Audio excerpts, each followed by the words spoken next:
क्या pilot camp हार मानने को तैयार है? देखिए, ऐसा लगता तो नहीं। बयानबाजी जो की जा रही है उसके पीछे का मैंने कानूनी पहलू आपको समझा दिया कि क्यों हर कोई ये कह रहा है कि हाँ हम कांग्रेसी हैं।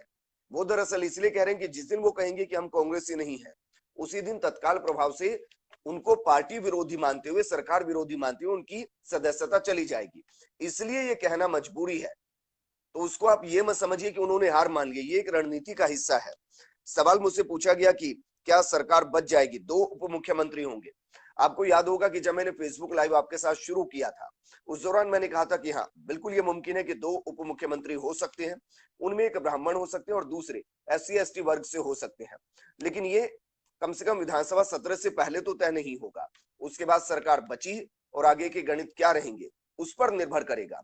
इस दौरान ये भी निर्भर करेगा कि जो सचिन पायलट के खेमे के हैं, अगर उनमें से कुछ विधायक गहलोत खेमे में आ गए तो फिर उनको भी मैनेज किया जाएगा, और जो पहले से नाराज चल रहे हैं उनको भी मैनेज किया जाएगा। इसलिए मानकर चलिए कि जैसे ही सत्र खत्म होगा, सरकार मंत्रिमंडल का गठन करेगी, उसमें आपको बहुत से ऐसे चेहरे नजर आएंगे जिनको देखकर आप कह सकते हैं कि शायद इनकी नाखुशी की वजह से इनको पद दिया गया। उसमें बसपा से कांग्रेस में शामिल हुए जो विधायक हैं वो भी शामिल होंगे। सत्र में भाग लेने पर भंवरलाल और विश्वेंद्र की गिरफ्तारी, देखिए अगर वो गिरफ्तारी उनकी हो सकती है जिसका जिक्र मैंने किया, अगर राजभवन के साथ मंजूरी बनी है तो नहीं होगी, नहीं बनी है तो यकीनन होगी, क्योंकि ACB उनके पीछे है। आज भी वो हरियाणा गई उनसे बात करने के लिए, बातचीत नहीं हो पाई, तो मानकर चलिए जैसे ही हरियाणा की सीमा में वो आएंगे तो फिर उनको गिरफ्तार किया जाएगा, और कम से कम गिरफ्तार नहीं किया जाएगा तो हिरासत में तो लिया जाएगा, पूछताछ की जाएगी। क्योंकि अगर ऐसा नहीं हुआ तो फिर ACB पर ही सवाल खड़े हो जाएंगे, SOG पर ही सवाल खड़े हो जाएंगे कि आप जिनको पूछताछ के लिए हरियाणा तक पहुंच गए, जब वो राजस्थान में रहे, जयपुर के अंदर रहे, केंद्र बिंदु में रहे, आपके हेड ऑफिस के नजदीक रहे, उस दौरान अगर आप उनको नहीं पकड़ पाए तो फिर सवाल मंशा पर खड़े होंगे। इसलिए अगर वो आए तो फिर उनसे कम से कम पूछताछ तो होगी, चाहे वो हिरासत में लेकर हो या फिर उनको एक और नोटिस देकर कहा जाए कि आप कुछ घंटे के लिए आइए ऑफिस में, आपसे बातचीत करनी है। ये तो करना पड़ेगा, नहीं तो फिर मशीनरी पर ही सवाल खड़ा हो जाएगा। क्या सचिन पायलट गुट फ्लोर टेस्ट में गहलोत का साथ देगा? देखिए, बहुत इंटरेस्टिंग सवाल मुझसे पूछा गया। इस सवाल को आप इस तरीके से समझिए, अगर सारे विधायक जो कांग्रेस के विधायक हैं वो ये कह रहे हैं कि वो एक व्यक्ति का विरोध कर रहे हैं, कांग्रेस पार्टी का विरोध नहीं कर रहे, तो इसका मतलब फिर ये निकलता है कि वो कांग्रेस की सरकार को नहीं गिराएंगे। आप कहने का मतलब समझिए, फिर वो सब कांग्रेस के पक्ष में वोट करेंगे, वो गहलोत के पक्ष में वोट नहीं करेंगे, वो कांग्रेस की सरकार को बचाने के लिए वोट करेंगे। इसका दूसरा नजरिया ये है कि ऐसा करने से वो अपनी विधायकी बचा लेंगे। लेकिन ये मानकर चलिए कि ये संकट खत्म नहीं होगा, ये प्लान बी भी हो सकता है। प्लान बी मैं इसलिए कह रहा हूं कि हो सकता है उनको अब ये लग रहा हो कि हाँ 30 से ज्यादा विधायक हमारे पास है नहीं, और जो हमारे पास आने थे वो गहलोत खेमे में है, तो एक बार के लिए इस पूरे ऑपरेशन को रोका जाए, और जैसे ही सब सिस्टम खुलते हैं फिर एक बार फिर से बाड़ेबंदी की जाए, और 6 महीने के बाद एक बार फिर से आपको शक्ति प्रदर्शन या फिर कांग्रेस में 2 खेमे दिखाई दे सकते हैं अगर वो सब गहलोत के पक्ष में वोट करेंगे।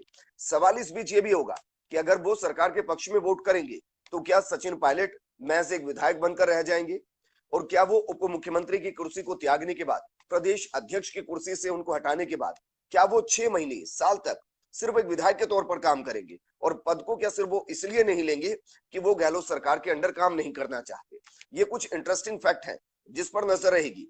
वैसे मुझे लगता है कि शायद इस फ्लोर टेस्ट में बहुत कुछ होगा, सियासत अभी बहुत बची हुई है। लेकिन अब उन घटनाक्रम पर आता हूं जिनका जिक्र मैं करने के लिए आपके साथ लाइव पर जुड़ा था। जरा देखिए, आज तक ये माना जा रहा था कि जैसे ही CP जोशी साहब ने अपनी SLP को सुप्रीम कोर्ट से वापस लिया था, ये माना जा रहा था कि अब कांग्रेस शायद इस पूरे केस को कानूनी तौर पर नहीं राजनीतिक तौर पर लड़ेगी। लेकिन CP जोशी साहब ने अपनी SLP दायर की, उसके बाद महेश जोशी साहब ने अपनी SLP दायर कर दी। अब ये माना जा रहा है कि शायद कांग्रेस भी SLP दायर कर देगी। इसका मतलब ये कि कांग्रेस इस पूरे केस को अब छोड़ना नहीं चाहती, और मुझे व्यक्तिगत तौर पर लगता है कि ये लड़ाई होनी चाहिए। ये लड़ाई क्यों होनी चाहिए कानूनी तौर पर? क्योंकि विधानसभा ने जो नोटिस दिया उसको हाईकोर्ट ने स्टे किया है। तो इसका मतलब यह है कि क्या विधानसभा के स्पीकर के पास ये अधिकार नहीं कि अपने विधायकों पे नोटिस दिया जा सके, उनको बुलाया जा सके? क्या ये हस्तक्षेप है सीधा सीधा? ये केस दरअसल विधायकी और न्यायपालिका दोनों के बीच का वो बॉर्डर लाइन क्रिएट करेगी, जिससे पता चलेगा कि अगर इस लाइन के इधर जाएंगे तो विधानसभा के अधिकार होंगे और इधर आएंगे तो कोर्ट के अधिकार होंगे। जो अभी तक एक धुंधली से लाइन आपको दिखाई दे रही है कि विधानसभा अध्यक्ष क्या कर सकते हैं, उनकी क्या पावर है, हाईकोर्ट कहां हस्तक्षेप दे सकता है, कहां हस्तक्षेप नहीं दे सकता, ये सारी की सारी जो भ्रांतियां हैं वो इस केस के बाद पूरे तरीके से दूर होंगी। और मानकर चलिए इसमें केंद्र सरकार भी इन्वॉल्व होगी और ये केस लंबा चलेगा। जब ये लंबा केस चलेगा तो उसके बाद जो परिणाम आएगा वो पूरे देश के लिए नजीर होगा और उन तमाम सवालों का जवाब होगा जो आने वाले वक्त में विधानसभा के स्पीकर के ऊपर उठेंगे। तो ये मानकर चलिए कि ये कानूनी लड़ाई अभी लंबी चलनी है। अब इंटरेस्टिंग फैक्ट है, बहुत से लोग सोशल मीडिया पर बात कर रहे हैं कि क्या इस पूरे केस के अंदर बीजेपी इन्वॉल्व है। जो जैसलमेर के अंदर जिस सूर्यगढ़ के होटल के अंदर सबको रोका गया है, क्या उसमें बीजेपी इन्वॉल्व है? अब ये एक इंटरेस्टिंग फैक्ट है, मैं इसको पुष्टि नहीं कर पाऊंगा कि क्या ऐसा हो रहा है वाकई में राजनीति में नहीं हो रहा, लेकिन हनुमान बेनीवाल ने बाकायदा आरोप लगाए थे वसुंधरा राजे पर। आपको ध्यान होगा अब जो मेघराज सिंह जिनका बेटा मॉनिटर कर रहा है, जो देख रहे हैं, मेघराज जी के संबंध पूर्व मुख्यमंत्री वसुंधरा राजे और राजेंद्र राठौड़ के साथ है, ऐसा माना जा रहा है और ऐसे वहां से रिपोर्ट्स भी हैं कुछ। तो क्या इसका मतलब ये कि मुख्यमंत्री अशोक गहलोत जिनको बीजेपी से बचाना चाहते हैं उनको एक ऐसे होटल के अंदर लेके गए हैं जहां बाकायदा राजेंद्र राठौड़ और पूर्व मुख्यमंत्री वसुंधरा राजे के जिनके साथ संबंध है? क्या ये मुमकिन है? तो क्या इसका मतलब ये निकाला जाए कि बीजेपी का एक खेमा गहलोत सरकार को बचाना चाहता है, उनको एक ऐसी महफूज जगह देना चाहता है जहां से घेराबंदी को बीजेपी ही ना तोड़ पाए? इस तरीके के कयास राजस्थान में लगाए जा रहे हैं, मैं इसको पुष्टि नहीं कर पाऊंगा, लेकिन हाँ ये सच है कि बद्रीराम जाखड़ जी उनका खुद का होटल वहीं पर है और भी अन्य होटल होंगे। उदयपुर लेके जाया जा सकता था, जोधपुर के अंदर रखा जा सकता था, जोधपुर मुख्यमंत्री का खुद का गढ़ है। बहरहाल इसको छोड़ देते हैं, लेकिन हाँ ये एक फैक्ट है जो आपके जहन में घूम रहा होगा, जिसका जवाब शायद आप चाह रहे होंगे। अब आते हैं फैक्ट पर, उस आंकड़े पर जिस पर सबकी नजर थी। दरअसल आज 3 चार्टर प्लेन ने जयपुर से और जोधपुर के लिए उड़ान भरी। पहला जो, माफ कीजिएगा, जैसलमेर के लिए उड़ान भरी। पहला जो प्लेन था उसमें 7 जो विधायक थे वो जैसलमेर के लिए रवाना हुए। दूसरा जो प्लेन था वो 37 सीटर था, लेकिन उसमें 36 विधायक जैसलमेर के लिए रवाना हुए। तीसरे में 10 विधायक जैसलमेर के लिए रवाना हुए, यानी कि कुल मिलाकर 53 विधायक जयपुर से जैसलमेर के लिए पहले फेरे के अंदर पहुंच गए। अब सबकी नजरें इस बात पर टिकी थी कि अब बाकी विधायक कितने हैं, क्योंकि हेड काउंट हो रहे हैं। यहां आपको एक एग्जैक्ट फिगर मिल जाता कि कितने गहलोत सरकार के साथ मौजूद है। अब यहां पर एक राजनीतिक तौर पर एक बेहतरीन कदम मुझे लगा कि उठाया गया। एक बार ये था कि हाँ जितने भी लोग हैं सब एक बार जैसलमेर जाएंगे, रात को मीटिंग होगी। इसका मतलब ये होता कि हेड काउंट होते। 2 जो चार्टर थे वो जैसलमेर से वापस जयपुर आए। जयपुर जब 2 चार्टर वापस आए तो वो 2 थे, एक था 37 सीटर और दूसरा था 10 सीटर, यानी कि 47 और जा सकते थे। 53 पहले से वहां पर पहुंच चुके थे, आंकड़ा होता 100 का। इस दौरान 3 नाम और ऐड कीजिए, अविनाश पांडे जी, रणदीप सुरजेवाला जी और अजय माकन जी, ये तीनों भी साथ जाने थे।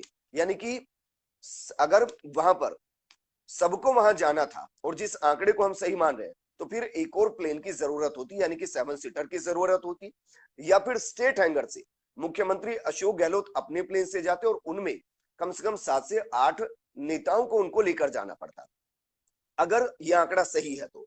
लेकिन फिर क्या हुआ कि अंत में रणनीति बदली गई और ये कहा गया कि नहीं, कुछ मंत्री जयपुर में ही रुकेंगे, वो जयपुर में काम करेंगे, बाकी वहां पर जाएंगे। तो यहां से फिर जो एग्जैक्ट हेड काउंट होना था वो नहीं हो पाया और रणनीतिक तौर पर मुझे लगता है एक बेहतरीन फैसला था, क्योंकि अगर ऐसा नहीं होता तो आज ये एग्जैक्ट फिगर होता कि गहलोत खेमे के साथ कितने हैं। हालांकि इसमें कुछ और त्रुटियां हैं। त्रुटियां ऐसे कि मास्टर भंवरलाल मेघवाल बीमार हैं, वो जैसलमेर नहीं जाएंगे, लेकिन यकीनन वो गहलोत के पक्ष में वोट डालेंगे। इसके अलावा बलजीत यादव अलवर के बहरोड के अंदर है, वो जैसलमेर नहीं जा रहे हैं, लेकिन हाँ अगर फ्लोर पर टेस्ट की बात आएगी तो वो गहलोत खेमे के लिए वोट करेंगे। इस तरीके के कुछ और विधायक हैं जो इस बेड़े के साथ दिखाई तो नहीं दे रहे, लेकिन वो इस बेड़े के साथ हैं। तो इस हिसाब से काउंटिंग तो सही सही है उनके पास। हाँ, एग्जैक्ट फिगर अभी होटल में कितना होता ये इससे पता चल जाता, लेकिन ये राजनीतिक तौर पर एक बेहतरीन फैसला लिया गया कि कुछ को हम रोक लेंगे ताकि ये एग्जैक्ट फिगर सामने आ ही ना पाए। अब देखिए, सूर्यगढ़ जो होटल है उसमें 80 कमरे बुक किए गए हैं, 53 पहले पहुंचे हैं, उसके बाद माना जा रहा है कि 40 से ज्यादा और वहां पर पहुंचे हैं, 93 के आसपास। इसमें अविनाश पांडे जी भी हैं, अजय माकन जी भी हैं और रणदीप सुरजेवाला जी भी हैं। कुछ मंत्री वहां से फिर वापस आएंगे। इसके साथ साथ एक अन्य होटल को भी वहां पर बुक किया गया है और वहां पर भी विधायकों को रोका जा सकता है। होटल मैरियट को बुक किया गया है जो उससे लगभग लगता हुआ है। रेट बढ़ते ही जा रहे हैं। ये आज एक बयान मुख्यमंत्री अशोक गहलोत की तरफ से दिया गया कि जैसे जैसे विधानसभा का सत्र आहूत होने की तारीख नजदीक आ रही है वैसे वैसे रेट बढ़ते जा रहे हैं, लेकिन रेट लगा कौन रहा है? सबसे चौंकाने वाली बात यह है कि ये पता कैसे चल रहा है कि रेट बढ़ रहे हैं? क्या मुख्यमंत्री के पास कुछ और फोन टेप है या लगातार अभी भी मॉनिटरिंग हो रही है जिसके जरिए पता चल रहा है? और अगर पता चल रहा है तो क्या आने वाले वक्त में और भी केसेस हो सकते हैं किसी किसी के अगेंस्ट? इस दौरान जो वॉइस सैंपल लेना था, जो दलाल था जिसको पकड़ा गया था, उसने वॉइस सैंपल देने से आज कोर्ट में इनकार कर दिया है। अब देखते हैं उस केस में क्या होगा। सवाल जैसलमेर को लेकर था कि जैसलमेर में सबको क्यों छोड़ा गया, इसको जरा समझिए। देखिए, जैसलमेर में जिस इलाके के अंदर सबको रखा गया या जहां पर यह होटल है वो इलाका कहलाता है गाजी फकीर जी का।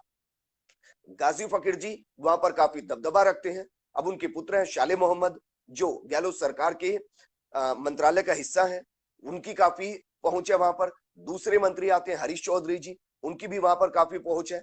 मुख्यमंत्री अशोक गहलोत खुद इसी संभाग से आते हैं, उनकी भी काफी पहुंच है। और इसके अलावा बद्रीराम जाखड़ जो आज इस पूरे कारवां के साथ दिखाई दिए, उनकी भी वहां पर काफी पहुंच है। इस हिसाब से उसको सबसे सुरक्षित और सबसे अभेद्य माना गया। और वैसे भी जैसलमेर से मानेसर की दूरी बहुत ज्यादा है।